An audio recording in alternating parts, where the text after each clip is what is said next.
What's good? It's your boy Lamar, and today we're going to be watching a video about the biggest rage baiters in cartoon history, or maybe just in general, I don't know. But we will see. I'm curious to know.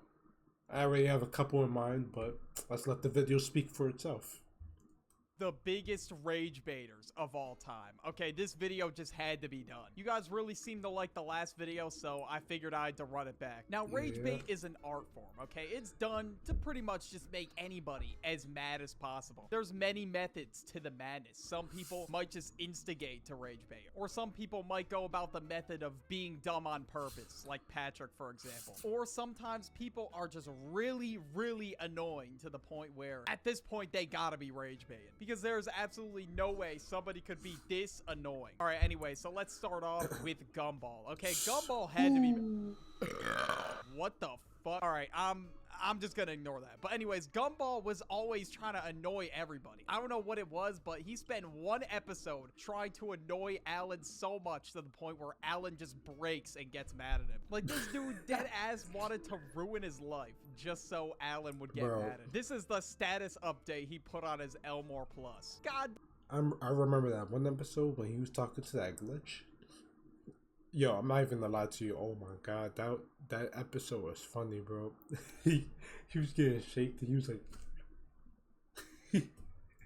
damn, bro, what the hell did Alan do to deserve that? And every single time Gumball did something to him in this episode, it just looked like Alan was about to just start crashing out. And honestly, it's a very understandable crash out. And every time he was about to, he just hit this weird-ass face. I don't know what the hell this is, but to show that he was unfazed by what Gumball did. Now that he ruined his social life, he wanted to ruin his relationship. He put Darwin's face on a balloon and just had Darwin just kiss everything, even a goddamn toilet. And I don't know how Alan held back from crashing out here. I would have started throwing haymakers, bro. It would have been over. And the amount of times that Gumball got mad at Alan, at this point, Gumball is the one being rage baited for trying to rage bait. Okay, I don't know if that made any sense. And he already went too far right at the beginning, and then he asked Darwin, oh, am I going too far? After he shows a DVD to Alan of his parents getting turned into balloon animals because he sold them to some clown on the street or something. And at the end of the episode, Alan pretends to fall for Gumball's rage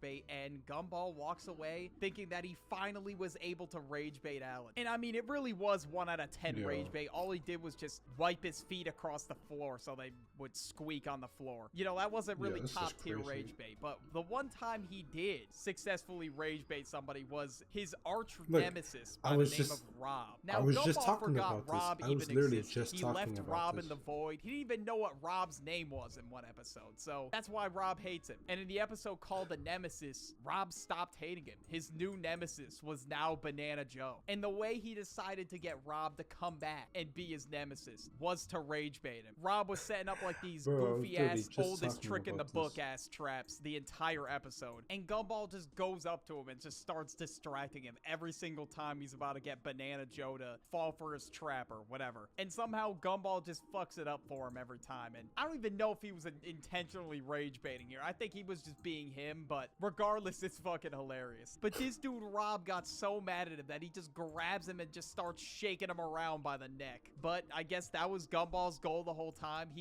Bro, iconic right here. He wanted an arch nemesis, so I guess he successfully rage baited him. And I've seen videos of this all over TikTok, and well, that's what inspired me to make this video. It was captioning some shit like, when you successfully rage bait. Yeah, look, that was a video I saw. That really is how it feels. Okay, but now we got a sleeper pick. We got Bugs Bunny. Now, I don't know what was good with Bugs Bunny, but this dude was just a menace. I remember as a kid, I'd see a bunch of episodes that would air on, I think, Boomerang or Cartoon Network. It was Elmer Fudd trying to hunt Bugs Bunny during rabbit season. And even when, like, Elmer Fudd is about to shoot him and he's got, like, a fucking shotgun barrel pointed at his face, he always looks so confident because he knows that he's just gonna trick Elmer Fudd every time and just rage bait him. And he does every single time. It's kind of like also the Coyote trying to catch the Roadrunner, too. Like, bro never gets the Roadrunner. But it was just insane how gullible Elmer Fudd was. The amount of times he fell for shit, it was... Bro. You couldn't see me living with Bugs Bunny, bro. Nah. Oh no, we would have issues day one. I'm not capping. It's insane. Then in one episode, I think it was called Duck Season or something like that, Ooh. Bugs and Daffy were fighting over who was going to be hunted by Elmer Fudd. According to Bugs, it was Duck Season, and according to Daffy, it was Rabbit Season. And when they got in a back and forth argument about it, Bugs said the opposite one and got Daffy to take a shotgun bullet to the face. And this happened multiple times, so the sheer amount of rage baiting here was crazy. But at the end of the episode, it ends up being Elmer Season. So Elmer gets hunted by Daffy and Bugs. Crazy ending. But Bugs would also often rage bait Yosemite Sam. Now, I think this took place in the 1981 movie. And now I found this clip when I searched Bugs Bunny Yosemite Sam. And pretty much, this dude was trying to have a Western standoff with somebody. And the whole time, Bugs was just rage baiting him. He didn't follow the rules of the standoff. He was already saying he had onion breath at the beginning because he got up in his face. And Bugs being a rage baiter is definitely one of the reasons why I think Looney Tunes is hilarious. Now we got Stewie. Now Stewie always has something to say. He's that kind of rage baiter. He'll say the most out-of-pocket shit just to try to get you mad. And isn't specific episodes. Like this is... Bro. Hey, I ain't gonna lie to you, man. Stewie. I remember that one episode where he kept saying mother, mother, mom, mom, mom, mom.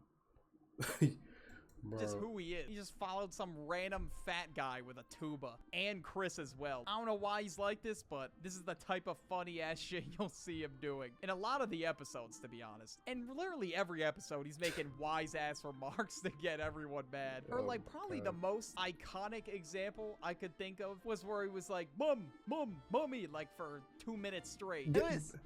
Louis! Was I not just talking about this?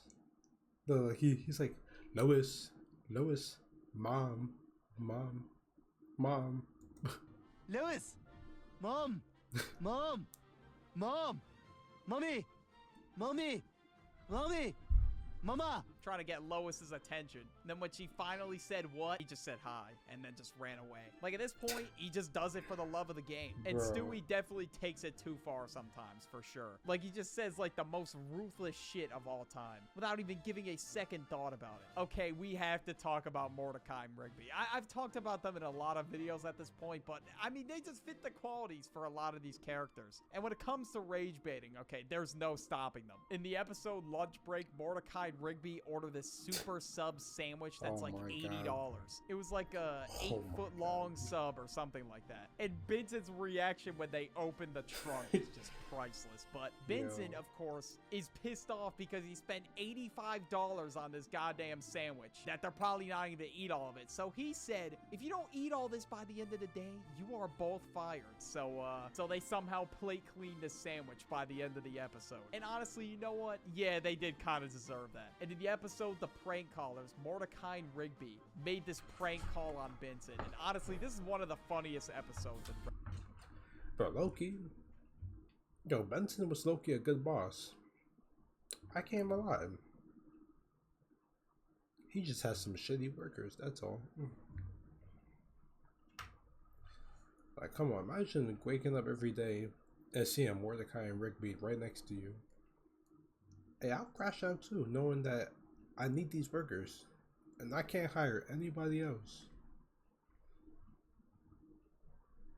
Regular show. But Benson, I don't know, he was low-key asking for it because how do you fall for a Joe Mama joke? That's kind of embarrassing. So this was like the weakest form of rage bait, yet Benson still fell for it. And after falling for a Joe Mama joke, this dude Benson was screaming through the phone that the person on the other end of the line was gonna get tracked down and that he was gonna find them. All that over a Joe Mama joke? Yeah, that's kind of insane, I can't lie to you. And this dude just kept yimming on for a whole nother 30 seconds when he could have just hung up the phone. And they made him react so much to the point where they couldn't even keep it together. Like Rigby had tears in his eyes. But this dude Benson got so mad that he fell for the oldest trick in the book that he stormed into this room that Mordecai and Rigby were in. That he lost his shit and he was like, ring ring, hello, what's that? Mordecai and Rigby are banned from using the house phone? And then he just destroys it. Like what I don't get about Benson is like always complaining about shit getting destroyed. Yet, I mean, did you see his apartment crash crash out? Like, that was insane. Benson has got to have one.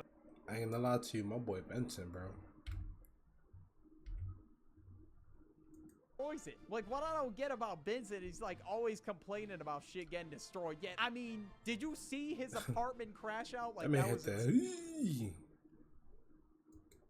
Benson has got to have one of the shortest fuses I've ever seen. And Benson was on that same caliber of David Ortiz smashing the phone in the dugout. And Benson is also responsible for a bunch of shit getting destroyed around the park. Like, this dude is responsible for like smashing so many things. It's unreal. Okay, that sounds a little crazy out of context. All right, moving on. But sometimes Mordecai and Rigby rage bait each other. All right, maybe sometimes they get a little bit bored of rage baiting Benson. He has a very short fuse, so obviously he's gonna fall for the rage bait. But sometimes Mordecai will rage bait Rigby. In the episode Death Punchies, Mordecai decides that he's gonna be player one. This man, no. Risking his life just to win the game of punchies, bro. That man was gonna kill him just to be player one. No, that's some next level hate, yo. Sure, I mean, I used to fight about player one too, but damn. Rigby wants to be player one in a game, and Mordecai knows he'll beat Rigby in punchies. So he says, let's play punchies for it. On purpose, knowing that he's gonna win. And then when he does, Rigby gets mad at him, and he's like, oh, it's not fair, whatever. Because obviously, Rigby was not beating anybody in punchies. Skip sent him to the ER one time, so... And he Yo, I remember that episode by heart. Gonna win. And then when he does... Nah, we gotta play the slow motion just like how they did it. Hold on. Or not. Okay. No. Rigby gets mad at him, and he's like, oh, it's not fair, whatever. Because obviously, Rigby was not beating anybody in punchies. Skip sent him to the ER one time, so... And he did permanent damage to one of his cheeks, so they call his ass the One Cheek Wonder now. Then Mordecai brought that back up and, yeah, started using it as rage bait, of course. Then Rigby throws this phone book at a closet door. Then it opens to a page, and it gives him a number to a Death Kwon Do place, where he wants to learn the Punch of Death, so he could finally beat everybody in punchies. And then eventually he does. He starts throwing haymakers with anything, anybody at the park. Doesn't matter to him what it is. And he gets extremely carried away to the point where he destroys the entire park. Mordecai learned defensive moves, came back, and fought Rigby in a 1v1. And during the whole thing, he was still rage baiting him. He said his punches were trash because he kept blocking them with defensive moves. And then he said he was never gonna win at punchies no matter what he does. And yeah, let's keep it a buck for a second. Yeah, that's probably true. And eventually, Mordecai fake loses just so they'll stop fighting. And then Rigby finally gets to be player one just for him to die to a snail at the beginning of the first level. Okay, now we got Tom and Jerry. Tom and Jerry are always rage baiting each other. Oh, get me started with Tom and Jerry, bro. Man, Tom. But to be honest, it's mostly Jerry. But Tom and Jerry are sometimes friends in some episodes. It's like a love-hate relationship. Now, when I was watching this as a kid, obviously, I thought Tom was the villain. Oh, Jerry's got to get away from the mean cat or whatever. But to be honest with you, this dude, Jerry, was a menace. Like, now I'm looking back at the show, the amount of injuries and pain that Jerry has caused Tom is unreal. So, honestly, there really is no villain. They're kind of just beefing with each other, rage baiting each other or whatever. Sometimes it's Jerry that starts it, sometimes it's Tom. I guess just to cite an example, there's this one episode where they went to the beach. I remember watching this one as a kid. The whole time they were just messing with each other. Like the moment Tom got there, he just plopped all his stuff on top of Jerry. With them, sometimes there is no harmony. There is no living a normal day. They just went back and forth at it the entire day. I've never seen a beef so persistent in my entire life. SpongeBob and Patrick. All right, right? They gotta be top 3 at least. There's no way. The amount of clips I've seen floating around IG I ain't gonna lie, they got it. TikTok For of SpongeBob and Patrick rage baiting Squidward is unreal. Or just Patrick being so dumb to the point where it's gotta be on purpose. There's no way. Like at this point, he's gotta be purposely pissing them off. In the episode Mermaid Man and Barnacle Boy 3, this dude SpongeBob was teaching Man Ray how to be good. Like he signed his ass up for goodness school. I don't know. In the first lesson, SpongeBob had Patrick drop his wallet and had Man Ray go through a what-if scenario. So he gives Patrick the wallet back. He was like, "Excuse me, sir, did you drop your wallet?" And Patrick just kept denying it. This dude showed him the ID and all. And he even said, yes, that is his ID. But it's not his wallet. He's never seen it a day in his life. And then when Man Ray explained to him that the ID was in the wallet, it's his wallet, even Patrick said that makes sense to him. But then he still denied that the wallet... Like, what would you do if you was just like, what?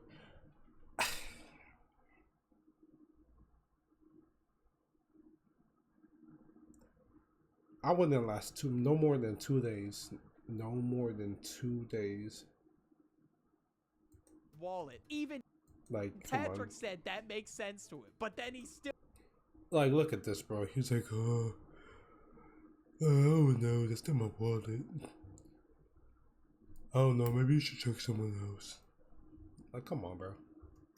Denied that the wallet was his. Yeah, he's gotta be rage baiting, bro. There's no way. There's no one home up there. Like, I don't know what's going on in Patrick's brain. I have no idea. But all I know is that there was not a single thought behind those eyes. And the second lesson that SpongeBob was going to teach him is that if you see somebody struggling to lift something, maybe you should help them out. And when he tried to help Patrick out, he just kept dropping the package on his foot. I know I talked about Patrick in the last video, but look, I had to mention him again. All right, like it's just crazy. But in one episode, him and SpongeBob apparently dug Squidward's house underground. I don't remember the name of it off the top of my head, but I've been seeing this one clip of it everywhere where Squidward opens the door. SpongeBob and Patrick are just smirking at him, and obviously he's losing his shit because his house is underground. What they were trying to do was dig a hole between their houses so they wouldn't play in Squidward's yard. When Squidward insulted SpongeBob, I guess Squidward called him a reprobate, and he was like, yeah, we're reprobates, yeah. Like, what the fuck? And then most importantly, this dude Patrick said, no need to thank us. And then Squidward yelled, thank you, and Patrick said, you're welcome. SpongeBob, and especially Patrick, have got to be top tier rage baiters for sure. Now we got Robin from Teen Titans Go. And throughout the show, Robin has a... I mean, I felt like Robin was pretty good. I cannot lie. Robin seems good to me. Unless I'm missing something. I mean, he had a couple moments where it was like, you could chill out, but...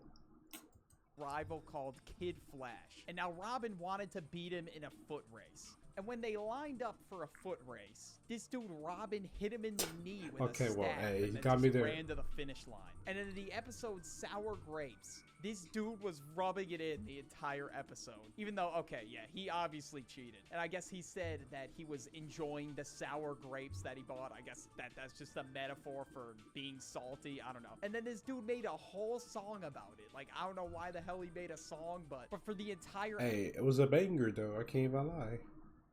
I like that song.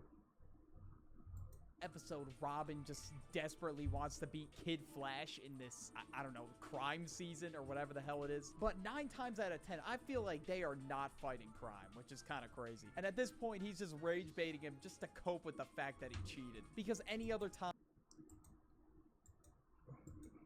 he's losing. Or actually, my bad, guys. He's got that all day. And now we got the most recent example I could find. In Squid Game, player 456 was rage baiting player 388. And to be honest with you, I haven't gone that far yet, and I really don't want to spoil it. My brother, the Duck, already watched season 2, and pretty much what he told me.